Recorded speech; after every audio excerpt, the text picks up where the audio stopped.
wrong gear when they first start. They'll bring the clutch up way too fast like this, and then the car has stalled. I'm going to show you how to do everything as a beginner. And because I'm going to show you lots of different tips, this is also useful for people who might be a bit experienced as well. And you know I like to run competitions in these videos. The last person that won was this person here. And for this video, let me know how many times I say the word brake. And if you get the answer correct in the comments, you might also win a prize. Otherwise, let's get started. If you're new to driving a manual car, you need to understand what the pedals do. And let's start off with the one on the left, which is the clutch. So this is going to be what you're going to be using a lot when you're moving off, changing gears and stopping. And you can only use the left foot for this one. Don't use your right foot for this one, or try to move your left foot to the brakes. Your left foot is dedicated to the clutch. And then we've got the brake in the middle. This is very, very sensitive, by the way. And we're only going to use the right leg for this, not the left one. And you're going to press this very delicately and also in good time. And I'll show you that as we start driving. And then we've got on the far right here the gas. This is extremely sensitive. We're going to use this for moving off and for maintaining our speed as well. And I'm going to show you the mistakes that lots of people make when it comes to these pedals and the gear sticks as well. Alright, so let's begin by moving off, which is the mistake that lots of learners make when they first start learning to drive. And one of the mistakes that they make is going into the wrong gear when they first start. So they'll just shove the gear stick like this, and then they'll try to move, and then the car will stall, and they'll wonder why the car has stalled. And it's because you're in third gear. That's why it's stalled. So to prevent that from happening, make sure you position your hand properly like this and push to the left as far as you can, and then up. You don't need to use lots of force for this, by the way. Just push to the left and up, and that way it's going to be in first properly. Now the next part is to actually move off smoothly without stalling, which is something that lots of people struggle with as well, especially at the beginning.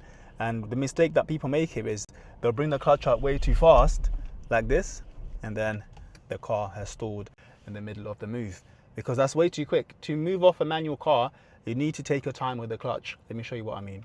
Instead of rushing the clutch like that, this time, once I've checked my surroundings and I know it's safe, I'm going to bring the clutch just to the biting point, hold it still, and then release it slowly like this. 1, 2, 3, and now it's fully off, and I can now carry on driving.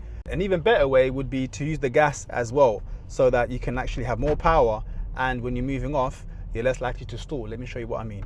So once I'm in first and I've done my checks, I'm going to add a bit of gas in the background while bringing the clutch up like this, and then this way I've got more power, and even if I brought the clutch up too fast, I'm much less likely to stall that way, because there's gas in the background helping the car to move. Another mistake that lots of learners make is approaching junctions too fast. So this is a junction here. I'm going to turn right here. They'll approach it really quick like this, and then brake at the last second, and then they can't see properly what's happening, and then they'll make mistakes. Or they might even forget to change gears because they've approached it so fast. Whenever you're approaching junctions, approach it slowly enough so you can deal with it safely. Let me show you on this one here. So I'm going to turn right again. So mirror, mirror, signal right. I'm off the gas now. I'm going to approach it slowly. Even like here, you see, if I was too fast, I would have been in this person's way. And then now clutch down all the way and brake gently. And into first, checking both sides. Get my biting point ready, clutch to the biting point, add some gas in the background. But remember, don't lift up all the way, because if I do that, it's going to go way too fast. When learners have moved off, they struggle knowing when to change gears. Now in this car, you can see it's telling me to go into second at the bottom left there. But if your car doesn't have this feature where it tells you which gear to go in, once you go above 2000, like where the dial is right now is above 2000 RPMs, it's time for you to change into the next gear. And you can also hear the engine making lots of noise as well. So if I drive a bit faster, you see now it's gone above 2000, I can go into the next gear up. And when I'm driving like this now, the RPMs are in the comfortable range for this sort of speed. Between 1 and 2000 is perfect. And if I was to go even faster and the RPMs go a bit higher again, it's going to tell me to go into the next gear up. So now I'm going to turn right. It's something that lots of people struggle with, which is gearing down before turning. They'll leave it too late, or they won't gear down at all. So like now in third, I'm going to try to turn like this in third, and the car's shaking, it's struggling, and then you can see there it's telling me to go into second, and then eventually they will stall because that gear was way too high for the speed I was trying to do. So instead of leaving it in third or even fourth and then turning like that, you want to make sure you gear down in time so that you can turn smoothly without the car stalling. Let me show you what I mean. So I'm coming up to this turn on the right. There's a very sharp turn. It's a very small road as well. So mirror, mirror, signal. I'll keep braking from now from early, and then I'll go into second before the turn, bring my clutch up while I'm still got my foot on the brake, and then now off the brake and then turn slowly. And the car is not going to struggle this way. It's going to move smoothly because this is the correct speed for this gear. And you notice on the last turn I just did, I was braking the whole time, even as I was changing gears and turning.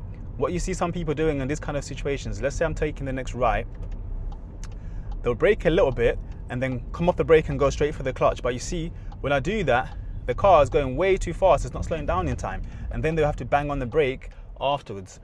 Instead of doing it like that, make sure you're keeping your foot on the brake the whole time as you're slowing down and changing gears. Let me show you what I mean. So this time as I approach the turn, I'm going to keep my foot on the brake, especially here because it's downhill. So mirror, mirror, signal. I'm already braking gently, and as I'm going for the gear, I'm still braking, but I'm not braking hard. I'm just braking the same amount. Going into second, still braking, coming off the clutch smoothly. But now I've got cars in the way, so I'm going to have to go into first with my foot still on the brake. But I didn't brake harder. I didn't come off the brake. I kept the same amount of pressure on, easing off a tiny bit when I'm feeling like I'm going too slow, and then braking a tiny bit more when I feel like I'm going too fast. Not coming completely off, because otherwise the car's going to go too fast. So pulling over on the left is something that you're going to learn to do on your first couple of lessons, and it's something that you have to do all the time on your lessons and on your driving test as well. And people get this wrong because they do it way too aggressively and too late. So let's say we're pulling over on the left here. I'll check my mirrors first and then I'll signal. What you see people doing is they'll stick like this and then they'll do a sharp turn towards the left like that, and by doing that you're going to crash into the curb, and most of the time you're going to see your instructor pushing the steering wheel away or telling you don't get too close to the curb because you've done it too aggressively, and by doing that you risk crashing into the curb. Instead, do it like this. So firstly, you need to know exactly where you're going to stop. So I'm aiming to stop by the post box over there. So I'm going to check my mirror first, check my left mirror, and then signal left once I notice there's no one on my left. And I'm going to bring the car in gradually, braking from early like I showed you before, bring it in gradually, and then pressing my clutch down around here and coming to a nice smooth stop. So you see there was no harsh turn towards the left, and I approached it slowly as well, allowing me to gauge exactly how far I am from the curb. If you want the reference points for pulling over on the left like this and other reference point, check out this other video that I made full of reference points that can help you with your driving and your positioning. When you come into a stop, whether it's a roundabout or traffic lights or just coming to a stop on the side of the road, you will need to use your clutch at some point. And what you're going to see lots of learners doing, especially new ones, is they'll forget the clutch completely. They'll start braking, and then when it's time for them to stop, they'll forget the clutch, and then the car has stalled. You want to press your clutch at the right time. And now this is going to depend on your speed and also what gear you're in. But the easiest way to think of when to press your clutch down is when the RPMs reach 1,000. Let me show you what I mean by that. I'm going to start braking actually, checking my center mirror first.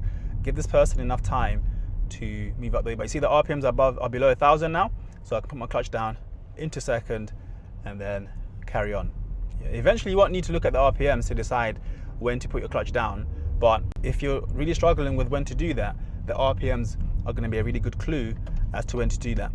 So I showed you there when to put your clutch down when you're in second and third and fourth, but if you're in first gear, let's say you're in first and you're trying to stop in first, but you see if I'm moving really slowly in first, the RPMs are already around 1,000. So if I was to brake now before the clutch, it stalls straight away. So because the RPMs are already really low, instead of braking first, I'll put my clutch down first and then brake. That way, you see the RPMs stick around 1,000 and the car doesn't stall. A lot of you guys are hurting your instructors' necks with harsh braking, but I'm going to show you how to avoid that. So the main reason you're braking harshly is because you're braking late. Let's say I want to stop somewhere where that guy's walking. I should be braking already, but what you see learners doing is they'll leave it up to like around here, and then they'll think about braking, and by now it's too late, and then when they brake, they have to brake really hard in order to stop in this position here. So let's say I want to stop by the giveaway line over there. I should be braking already, but what you see some learners doing is they'll leave it up to like around here, and then they'll think about braking, and by now to stop properly, I'll have to brake really hard, and then it's going to be really rough.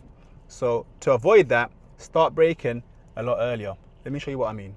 So this time as I approach the junction, I'm going to start slowing down a lot earlier from around here. I'll come off the gas, start braking gently, do my mirrors and signal. So by the time I get near the giveaway line, I'm already going really slowly, but now I'm going to put my clutch down, still braking really gently, going into first, and then by the time I get here, I'm really going slow, and then I come off the brake slightly. This way, you're not going to get that sharp stop. Once you get a bit more experienced on the road, you're going to start thinking about doing smooth gear changes. And what you see people doing is when there's time for them to change gear, they'll do like this and then lift the clutch up really fast, and you're going to feel the car jerk like that. To do a smooth gear change, you still want to bring the clutch up smoothly, not as smoothly as you did when you're moving off in first gear, but smoothly enough so that you can ease the gear into that speed. Let me show you what I mean on the next one. So this time when I'm changing gears, I was going to second, smoothly off the clutch, then back on the gas. And then for third, off the gas, clutch down, into third, smoothly off the clutch, and back on the gas. It doesn't need to be done in a rush. I think that's the mistake that lots of people do when they're first learning to drive. They do it like it's Fast and Furious and do it really fast with their feet and fast with their hands. But to drive smoothly, you don't need to do that. Just do everything nice and slowly, and you're gonna have smooth gear changes. If you want a full video on how to do smooth gear changes, check this other video that I made. It will show you step by step how to do the gears smoothly from 1 all the way up to 6. So hopefully you found that video useful. If you did, make sure you subscribe to our channel. Thanks so much for watching. I'll see you in the next one. Bye.